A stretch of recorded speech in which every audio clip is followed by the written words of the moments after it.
And really, there have been some reports simmering behind closed doors about conversations about whether he should keep his gavel, depending on how this goes. How real is that risk, and what would a succession plan look like, considering how hard it was even for Kevin McCarthy to get this spot? I think the risk is very real at this point. We've seen a number of stories, in the last 24 hours, some written by my own colleagues on the Congress team at Politco about what that could potentially look like. And the interesting thing, I think, about that discussion at the moment is when you're talking about a government shutdown, right, some folks are sort of like, well, what are the Freedom Caucus people, demanding? Like, their demands aren't clear, no one's really sure what they're demanding. Same sort of thing, I think, applies here, where there doesn't seem to be a coalescing around who would succeed McCarthy.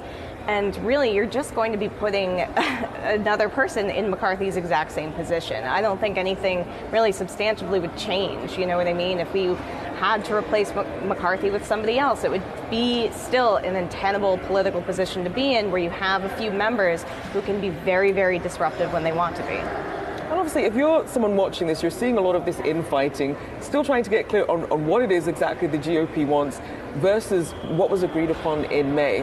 What does this do in terms of the governance? When people are looking at how the country is being run here, when they're already struggling with high gas prices and inflation, and then seeing this infighting about something that was essentially already agreed upon back in May?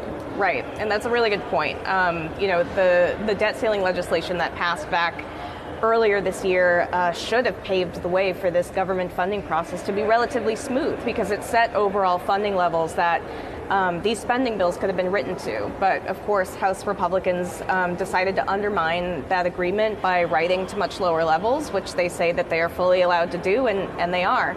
It's just not typically how things work. So I think people start to see the continuing, fighting over keeping the government open, and this idea of, are we going to shut down or not? And it definitely erodes public confidence in governance. I mean, you have so many federal workers just in the Virginia, Maryland, D.C. area that would be affected by something like this.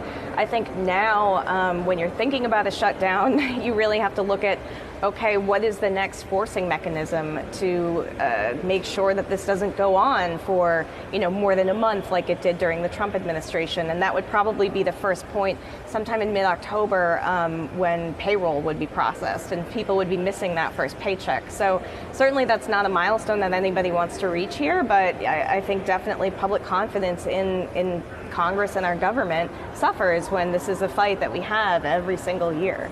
And when you look at how many shutdowns we've had, I believe it's 22 since 1976, obviously with the last being the longest at 35 days over that border wall. Before that was over the Affordable Care Act under former President Obama.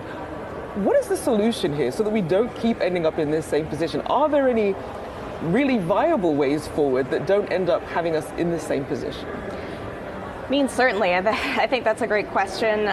There are efforts in Congress to pass legislation that would end shutdowns forever and just make sure that if there is, a lapse in appropriations, that instead, government funding is just automatically extended and we don't have to go through this entire process. But it sort of remains to be seen whether or not there's actual real serious traction on something like that. I think eventually that is a discussion that needs to be had probably pretty seriously, especially in the Senate. It seems like, when this Senate CR ever comes up for a vote, there is anti-government shutdown legislation that is expected to get an amendment vote. It will require 60 votes, which is somewhat of a high threshold, so it'll be interesting to watch what happens there. But certainly this is not a fight that people want to keep having over and over and over again. Indeed. I appreciate you taking the time to join us. Caitlyn Emma from Politco, thank you so much for your time. Thank you.